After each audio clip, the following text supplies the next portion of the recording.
Olá, pessoal! Sejam bem-vindos a mais um episódio desta série especial de podcasts da Futuros Inclusivos. Nessa temporada, a gente tá trocando uma ideia sobre construções de futuros com 9 jovens que participaram com a gente do Digital Futures Lab, programa de letramento em futuros realizado em parceria com Favela e o governo britânico por meio da UK Brazil Tech Hub. Meu nome é Tati Silva, fazendo a minha autodescrição, eu sou uma mulher negra, de pele mais clara, tenho os cabelos na altura dos ombros, tô de óculos preto e uma camiseta laranja, na frente de um fundo preto aqui, sentadinha com o meu copo de água, na verdade a minha garrafa de água em formato de coco de praia, porque a gente tá em Minas Gerais e é a forma que eu tenho, né, de sonhar que estou na beira do mar. Nesse episódio, nós vamos discutir sobre como se dá o processo de construção da consciência de cidadania por meio da promoção da arte e cultura. Bora bater esse papo? O significado mais básico da palavra cidadania engloba o exercício efetivo dos direitos e deveres políticos, jurídicos e sociais. Isso envolve desde a prática do voto, ao cumprimento das leis, o direito à educação, o dever de proteger o patrimônio público e ambiental, que, né, é um bem de todos, compartilhado, entre outras questões relevantes para a manutenção de qualquer sociedade, né? E da sobrevivência humana como espécie nesse planeta. Normalmente, as discussões sobre a construção de uma boa consciência cidadã envolvem temas como conquistar certo nível de educação política e econômica, desenvolver consciência social, consciência racial e de gênero. Mas será que é possível entender o seu lugar no exercício da cidadania por meio de um contato mais forte com a arte e cultura? É sobre isso que a gente vai conversar agora com o Gabriel Lopo, que já está aqui com a gente. Oi, Gabriel, seja super bem-vindo. Oi, Tati, tudo bem? Oi, pessoal que está em casa ouvindo, na rua, que está assistindo a gente conversar. Aqui é o Gabriel Lopo, muito obrigado pela oportunidade. Gabriel, antes da gente começar o nosso papo, a gente sempre pede, né, para a pessoa se apresentar, falar um pouquinho sobre o seu trabalho. Então, sinta-se à vontade, a palavra é tua. Quem é Gabriel e o que o Gabriel faz? Vamos lá. Então, mais uma vez, agradecer a oportunidade de estar aqui nessa conversa. O meu nome é Gabriel Lopo, eu sou um jovem de 24 anos, sou um jovem, né, negro de pele mais clara, eu estudo jornalismo na UFMG, sou gay, moro em uma região periférica de Belo Horizonte e atualmente eu trabalho com produção cultural. Eu estou aqui agora na minha casa, vestindo uma camisa laranja com fundo verde, com algumas fotografias que representam um pouco do que eu acredito, umas imagens que têm importância para mim. E eu trabalho com produção cultural. Elaboro, produzo projetos culturais para captar recursos em editais públicos e financiamentos privados, né? E, aos poucos, estou me desenvolvendo como artista plástico também. Então, esse é o Gabriel Lopo, um jovem que tem uma história, que tem uma caminhada, e que participou do Digital Futures Lab com muita felicidade, com muito orgulho e com um processo muito, muito interessante durante esse percurso. Gabriel, você está à frente da iniciativa Laboratório Guará, né, que une cultura de rua, jornalismo, produção cultural. Como é que se deu a sua relação com a arte ao longo do tempo, assim? O que te motivou a criar, a ser uma liderança à frente do Lab Guará? Vamos lá. O meu contato com a arte começa em 2013, quando eu tenho contato, eu sou de Montes Claros, nasci e cresci até os 18 anos lá. Aos 18 anos eu venho para Belo Horizonte, e lá tinha um salão de poesia, que foi meu primeiro contato com a ideia de arte. Só que era uma ideia muito distante, trabalhar com arte, com cultura, do ponto de vista profissional. Eu não pensava nisso, ninguém me falou que era possível ter esse tipo de trabalho. E aí, desses 9 anos, eu venho para Belo Horizonte em 2016 e aqui a cena de arte e cultura é gigantesca, né? Muito maior que no interior de Minas Gerais. Então, eu tendo contato com essa cena cultural forte, ativa, muito independente, mas também com a presença forte do mercado, eu começo a observar e ficar interessado, sem saber muito bem como me inserir, mas gostando, né? Gostando da arte, gostando da cultura. E aí, em 2021, tem um curso que é o divisor de águas para mim, que foi o curso de produção cultural realizado pelo Palco Hip Hop. Para quem não conhece, o Palco Hip Hop é um projeto que acontece há vários anos em Belo Horizonte, que tenta dar uma visibilidade para a cultura hip hop, principalmente a dança hip hop, né? E acontece em Belo Horizonte, é um projeto muito legal mesmo, muito mobilizado, e eles ofertaram um curso de produção cultural para gestores da periferia. E eu participei desse curso, e lá eu aprendi que eu também poderia escrever projetos, eu também poderia gerir projetos, eu também conseguia fazer parte desse circuito. E eu saio desse curso, juntando toda a bagagem que eu já tive em movimentos sociais, no ativismo e no jornalismo, e eu aprovo o meu primeiro projeto numa lei de incentivo. Logo saindo do curso, eu termino o curso em maio, em junho, e em agosto a gente é aprovado com o projeto que eu escrevi. E eu foi com o Fórum das Juventudes, eu fiquei muito feliz, falei, então dá para poder trabalhar com isso. Eu consigo também, né? Eu posso sonhar em trabalhar com cultura, não só a cultura assim longe, mas a cultura como um trabalho, como uma forma de renda. E aí eu crio o Laboratório Guará para quê? Para justamente poder criar os meus projetos e colocar eles em prática via edital, via financiamento. Poder ter um espaço autoral de expressar as minhas ideias, e minhas ideias, qual é o objetivo delas, né? Colocar pessoas em contato com bens e serviços culturais através de projetos. Então, colocar pessoas em contato com artistas que elas gostam através de entrevistas, colocar pessoas em contato com o trabalho cultural através de rodas de conversa, através de exposições. Então, criar processos e produtos que aproximem as pessoas da cultura, seja dos artistas, seja dos produtos culturais. Então, o Laboratório Guará surgiu dessa vontade de experimentar, de testar, de poder acertar e errar. Lógico, a gente tenta acertar mais, mas a gente surgiu dessa experiência de tentar A meta acertar e é errar. essa, né? A meta é Mas essa. erro faz parte do aprendizado e da jornada, né? Gabriel, no começo, aqui na nossa abertura do podcast, a gente comentou algumas definições mais cara de dicionário, vamos dizer assim, sobre o que é cidadania, uma consciência cidadã. E eu queria entender o que é isso para você, assim, o que é ser cidadão, o que é ter uma consciência cidadã. E porque, né, uma coisa que a gente pode ter certeza é que no modelo de sociedade que a gente vive, esse exercer da nossa cidadania, seja lá como a gente a interpreta e define, é o que garante a manutenção dos nossos direitos, né, do que a gente tem acesso ou não quando a gente tem a nossa cidadania negada. O que é isso para você, então, ser um cidadão? Olha, Tati, para mim, a consciência cidadã começa quando a gente aprende a entender a própria realidade que a gente está. Igual a gente não aprende, não nasce falando, a gente aprende a falar. E a gente precisa aprender a interpretar a realidade que a gente está inserido. E como que a gente interpreta essa realidade? Começando a se perguntar por que as coisas são assim. Por que em uns bairros nós temos uma concentração de pessoas com a renda muito baixa e tem bairros que nós temos concentração de pessoas com a renda muito alta? Porque nós temos bairros que a situação das ruas são terríveis e porque nós temos bairros que as ruas estão sempre bem cuidadas? Porque eu, insistentemente, nunca sou contratado com uma vaga de emprego, mesmo tendo um currículo compatível com aquela vaga.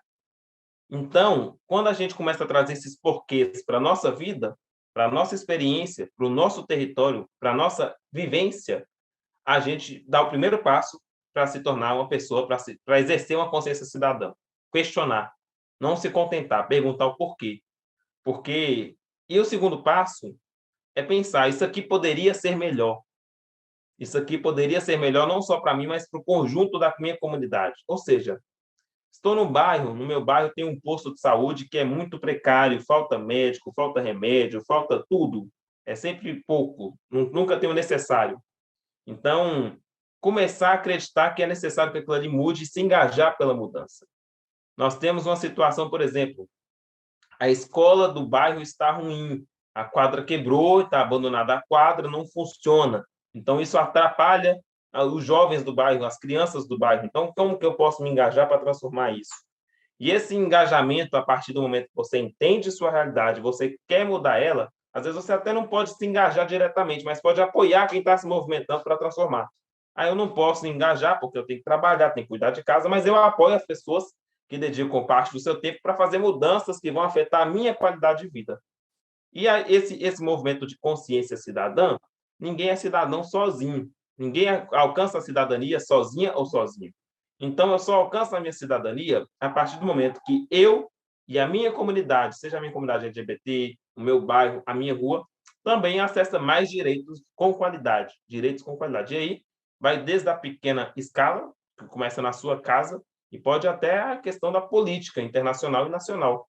Pensar esses porquês, se engajar para melhorar e, de fato, pensar essa melhora também em vários campos, como a questão do que está em pauta hoje, necessariamente, combate ao racismo, combate à LGBTfobia, combate ao machismo, que não há cidadania se a gente também não resolve esses problemas que a gente vive. Gabriel, como que você olha para arte e cultura nessa perspectiva de ser um caminho por meio do qual, né, as pessoas em contato com a arte, elas podem ter o seu interesse pelas questões cidadãs ou ter esse despertar da sua cidadania rolando? Você acha que a arte e a cultura podem provocar essa sede de cidadania? Eu acho que, assim, o principal ponto da arte é fazer as pessoas pensarem, deslocar elas, fazer elas pensarem. A partir desse pensamento, o que ela vai querer fazer depois dele é do campo da pessoa, é uma decisão da pessoa. A gente não consegue impor o que a pessoa tem que fazer depois que ela pensa, né? Então, é uma questão importante de se colocar. A arte, ela dá autonomia de pensamento. Ela pode te colocar questões, dúvidas, angústias, compartilhar com você momentos difíceis, seja música, um filme, mas ela nunca vai ser o definitivo. Sempre vai ter a parte sua, depois do contato com esse material de arte, com esse espaço cultural, sua parte, o que você vai fazer a partir daí? E aí, eu acho que essa sede por cidadania que a arte pode criar, essa vontade de cidadania, é quando a arte e a cultura te mostram que outro mundo é possível, que existem outras realidades. Se quando a gente cria um processo cultural, artístico, educativo, que mostra para as jovens, que mostra para as pessoas que elas podem sonhar com outras possibilidades, que elas podem conhecer outras realidades, e a partir do momento que elas sonham com outra transformação, que elas sonham com outro mundo, que elas sonham em fazer mudanças, elas percebem que como se faz mudanças, né? A cidadania entra junto. Não tem mudança sem direito, não tem mudança sem acesso à oportunidade. Não tem mudança possível se eu não acesso renda. Não tem mudança possível se eu não acesso alguns lugares que não são acessíveis a mim. Então, quando você pergunta se a arte traz uma sede por cidadania, é uma pergunta muito difícil, mas eu acho que a arte ela abre portas para que as pessoas comecem a se interessar e as pessoas, no segundo momento, a partir de vontade própria, elas vão se engajar, né? Assim, acho que acreditando em alguma coisa, acreditando na vontade de mudança. E tem uma coisa importante nessa sede por cidadania, eu acho que quando a gente dá uma oportunidade de acesso e permite que as pessoas trabalhem com arte e cultura e gerem renda para poder se sustentar, sustentar a vida das suas famílias, eu acho que isso abre uma possibilidade de cidadania muito grande, porque trabalho, ter direito a um trabalho, ter direito a uma renda, é um fator determinante para você ser uma pessoa cidadã, né? Ninguém é cidadã com fome, ninguém é cidadã sem teto, ninguém é cidadã sem direitos. É muito difícil. A gente só, mas perde a cidadania, né?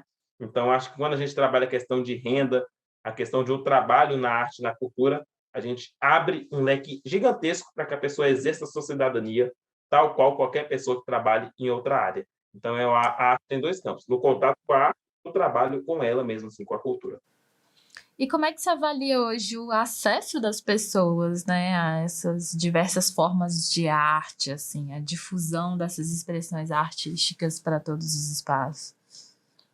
Essa é uma ótima pergunta. E eu acho que tem uma questão importante que eu acho que também facilitaria o acesso e facilitaria a gente entender que a arte e a cultura são formas de trabalho também, que é importante para chegar no acesso. A gente tem hoje curso de técnico de informática, técnico de eletrônica, técnico de mecânica. Por que não técnico em cultura? Porque para trabalhar com cultura tem que ter uma bagagem técnica muito grande para a gente trabalhar com leis, editais, prestação de conta. E quando a gente fala de acesso, de certa maneira, eu não acho que tem arte que vale mais do que outra. Uma é mais valorosa, outra é menos. Então, de certa maneira, todo mundo acessa a arte de alguma maneira, né? Seja quando a gente vai no centro e vê um grafite em alguma parede, seja quando a gente escuta uma música no rádio, seja quando a gente tem acesso a um produto no YouTube, cultural, né, artístico, um videoclipe, uma música. Então, a arte, ela tem pontos mais acessíveis. O que no sistema da arte, no conjunto do sistema que engloba várias linguagens, existem alguns lugares que são menos acessíveis que outros. E a gente fala desses lugares que são menos acessíveis a uma grande parcela da população. Vamos pensar, salas de cinema no preço que elas estão hoje. Shows pagos nos preços que eles estão hoje. Festivais pagos nos preços que eles estão hoje. Museus, que muitas vezes são espaços não só distantes da realidade das pessoas, né?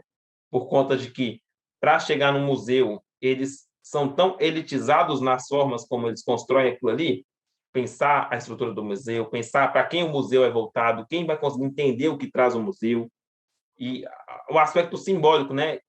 Qual história os museus costumam contar? Eles contam histórias comuns, como nós, pessoas comuns, que nasceram nas classes populares, ou contam sempre a história daquelas elites que se enriqueceram nesse processo de país? Então, quando a gente fala esse acesso à arte, avançou o acesso, as pessoas têm um certo acesso, mas quando a gente fala de alguns lugares do sistema da arte, alguns lugares que envolvem dinheiro, aí esse acesso cria-se uma barreira. Então, se a arte e a cultura ela é uma mercadoria e não só um direito, se ela é só mercadoria, se você só acessa a arte e cultura pagando, você cria uma muralha enorme para que a grande maioria da população, que é pobre, infelizmente, que vive em uma situação de aperto, não acesse. Mas se você trabalha a ideia de arte, lógico, como mercadoria, mas também como um direito que as pessoas devem ter acesso, você começa a criar políticas públicas e parcerias com organizações sociais e empresas para que mais pessoas tenham acesso à arte, tenham acesso à cultura, tenham acesso a experiências, como ir a um teatro. Quantas vezes na vida a gente vai ao teatro? Não é porque a gente não gosta de teatro, é porque talvez a gente nunca teve um teatro para ir. A gente nunca teve a possibilidade de pagar a gente um ônibus para poder ir ao teatro. Uma família não tem condição de pagar o pai, a mãe e 2 filhos. Como que vai? Nossa, o ônibus é realmente importante, né? Você falando aí de museu, aqui em Belo Horizonte, você também é daqui, né? O preço da passagem, como tava refletindo, né? Aqui a gente tem naquele eixo cultural que se tenta consolidar ali na região Praça da Liberdade, aquele entorno que é na região centro-sul da cidade, uma das regiões de maior poder aquisitivo, vamos dizer assim, e tipo, chegar até lá, dependendo de onde você tá em Belo Horizonte, é extremamente complicado, né? Seja a logística de ônibus, seja o valor da passagem, para acessar ali todo um conjunto de museus que contam, às vezes, sobre a história de Minas Gerais, sobre a história da cidade, que tem conteúdos tão interessantes que ficam inacessíveis mesmo, né, para a maior parte da população. É um E é acesso muito isso muito nessa questão que você falou. elitizado. É isso, assim, quando a gente trabalha a arte como direito, o Estado, junto com empresas e organizações, começa a criar estratégias para que essas experiências sejam acessíveis. Então, é possível pensar projetos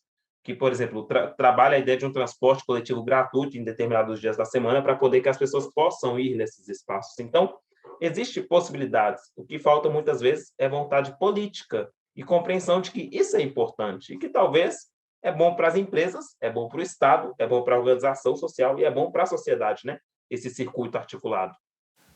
O conhecimento técnico acho que é relevante destacar aqui também, né? Porque você falou muito, por exemplo, esses mecanismos de incentivo fiscal. Às vezes são procedimentos tão burocráticos ou tantas, né, informações envolvidas que se você às vezes não tem um certo nível de acesso à educação formal, a conhecimentos específicos, como que navega nesse universo que seriam oportunidades de se consolidar como um profissional de cultura, né? Isso, eu só hoje trabalho com isso porque eu tive acesso a um curso que me especializou e me deu o letramento. Igual o Digital Futurist Lab nos deu letramento em futuro, se a gente não tem um letramento na parte técnica do trabalho de cultura, de lidar, porque, inclusive, se você errar, tem complicações jurídicas, né? Porque você lida com valores de empresas, valores públicos, então você precisa saber muito bem o que você está fazendo. Então, se a gente não torna acessível esse conhecimento, aí parece que arte é coisa só para quem tem dinheiro, né? Arte é uma coisa, pensar em ser artista, pensar em trabalhar com arte, é só para quem nasceu em berço, já com alguma condição. E não é a minha realidade, eu não sonhei em ser artista. Mas quando eu aprendi, eu percebi que eu poderia sonhar em ser artista, aí eu falei, então tá bom, eu consigo me expressar, eu gosto, sempre gostei de arte, mas nunca pensei. Então acho que esse letramento, essa oportunidade de educação é fundamental. Eu acho que é muito bom a gente falar disso para a promoção da cidadania. E na sua opinião, qual que é o cenário ideal de futuro na cidadania que a gente precisa construir? Quando a gente fala de cenário ideal de futuro, primeiro, a sociedade precisa conhecer o seu passado, que é marcado por violências contra populações pobres, negras, contra as mulheres, contra a comunidade LGBT. Uma sociedade que quer pensar um futuro melhor precisa conhecer mais o seu passado. Não esquecer a história que fez com que a gente chegasse aqui. Isso é fundamental, porque o apagamento da história nos atrapalha a pensar um futuro melhor. Outro aspecto é transformar o presente. Então, um futuro com a cidadania ideal, eu acredito que é um futuro onde, em alguma escala, as pessoas tenham o direito e tenham a oportunidade de se engajar em questões comunitárias. Então, que as pessoas não precisem trabalhar 60 horas por semana, 70 horas por semana, que elas recebam remuneração justa pelo seu trabalho, que elas tenham tempo para o lazer, tempo para a cultura e tempo também para se engajar em questões comunitárias, tempo para se envolver. Então, um presente que as pessoas consigam se envolver nessas discussões. E um futuro, quando a gente fala de qual o futuro ideal da cidadania, eu hoje não tenho dúvidas de que eu acho que o modelo que a gente constrói de sociedade, ele precisa ser revisto, ele precisa ser reavaliado. Toda a sociedade precisa sentar para discutir qual sociedade a gente quer criar, porque a forma como a gente se relaciona com o meio ambiente, a forma como a gente se relaciona entre nós, eu acho que é uma forma que degrada as relações humanas, e um futuro ideal de cidadania pode parecer utópico, mas eu acho que é necessário pensar uma nova relação de sociedade com o meio ambiente, uma nova relação de sociedade com os nossos pares, né? E a gente pensar em reduzir esse abismo que, infelizmente, separa um grupo minoritário de pessoas de alto poder econômico e político e cultural da grande maioria da população. E existe um abismo que separa esses dois campos e a gente pensar em reduzir esse abismo em forma de distribuição de renda, porque reduzindo esse abismo, com toda certeza, a gente também resolve grandes questões como o combate ao racismo, o combate ao machismo, o combate à LGBTfobia, porque elas estão dentro da lógica como o sistema funciona. Então, eu acho que a gente pensa um futuro de cidadania, embora utópico, eu acho que ele passa por ações no dia a dia, pequenas, a mudança que você pode fazer na sua rua, a mudança que você pode fazer no seu bairro, a mudança que você pode fazer na sua cidade, mas também passa dessa mudança pensando ela articulada com um projeto diferente de sociedade. Então, é juntar o local com o macro, né? O micro com o macro. Eu acho que um futuro de cidadania que eu idealizo é um futuro onde as pessoas sejam plenas, onde as pessoas não sejam assassinadas, não sofram com a violência, onde as pessoas tenham direitos garantidos, então todo mundo tenha dignidade, né? Ninguém viva sem dignidade, sem teto, sem comida, sem trabalho. Então, acho que é possível, né? Alguns países do mundo já desfrutam dessa oportunidade. Eu acho que, enquanto Brasil, nós também podemos caminhar para chegar nesse lugar de um país com dignidade para todas as pessoas. Nossa, eu fico pessoalmente muito feliz de você ter falado, nem que seja a palavra meio ambiente no episódio de hoje. Porque as pessoas se desconectaram tanto do ambiente que a gente esquece que futuros têm que ser ambientalmente possíveis, né? Que a gente... E qual planeta a gente vai morar, né? Exatamente. Eu tava vendo nas redes sociais algumas notícias sobre o acampamento Terra Livre, dos movimentos indígenas, né, lá em Brasília. E muita gente com a frase, né, que a luta pela Mãe Terra é a mãe de todas as lutas. E a gente esquece um pouco disso, que se a gente não tem... A água já tá caro e a gente vai pagar mais e a gente precisa de água para viver e habitação e eventos climáticos extremos que vão acabar sempre com as populações que estão sob maior risco social, né? Como que a gente, cidadania do futuro, pode ser que a gente não consiga existir como ser humano, né? Então a gente pensar nisso realmente faz todo sentido. Gabriel, valeu demais por ter aceitado o convite, por participar dessa conversa com a gente. Eu que agradeço a oportunidade de trocar essa ideia, bater esse papo. Estou ansioso aí para poder ver o resultado final.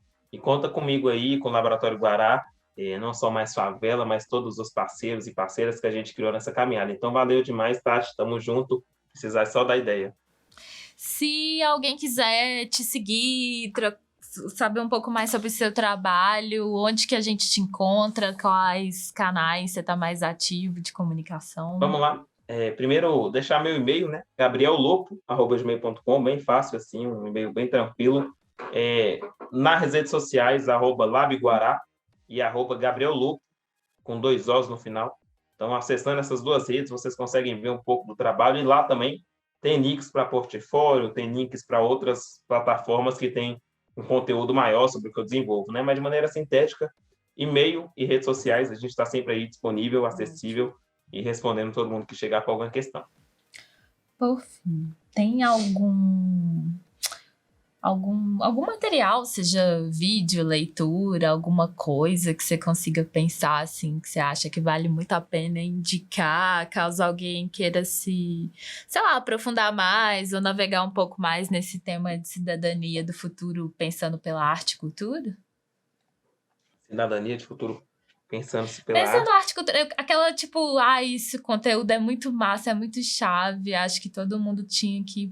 Já que, né, a gente é atravessado pela arte nessa transformação cidadã, o que você acha que pode ser um bom material assim, para indicar? Essa é uma boa pergunta. E eu acho que, para a gente poder refletir sobre a cidadania, eu acho que, eu vou deixar como indicação, pode ser um pouco clichê, mas eu acho que é muito importante que as pessoas escutem e prestem atenção no disco Sobrevivendo no Inferno, do Racionais MC, que, embora seja um disco, é um livro cantado. É um livro cantado. Então, se as pessoas escutam e prestam atenção nas letras, no que eles estão dizendo ali, você vai ter uma aula de Brasil, uma aula de realidade através da cultura. E tomara que com essa aula você abra sua mente para outras questões. Então, o disco Sobrevivendo no Inferno, dos Racionais MCs, é uma ótima indicação de formação intelectual, pessoal e cultural para as pessoas.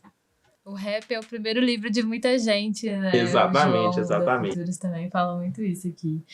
Maravilha, Gabriel, muitíssimo obrigado. Pessoal, eu espero que vocês tenham curtido esse bate-papo. E, como de praxe, vou convidar vocês a continuarem acompanhando as redes sociais da Futuros Inclusivos, do Favela, para acessar os novos conteúdos. Grande abraço e até o próximo episódio.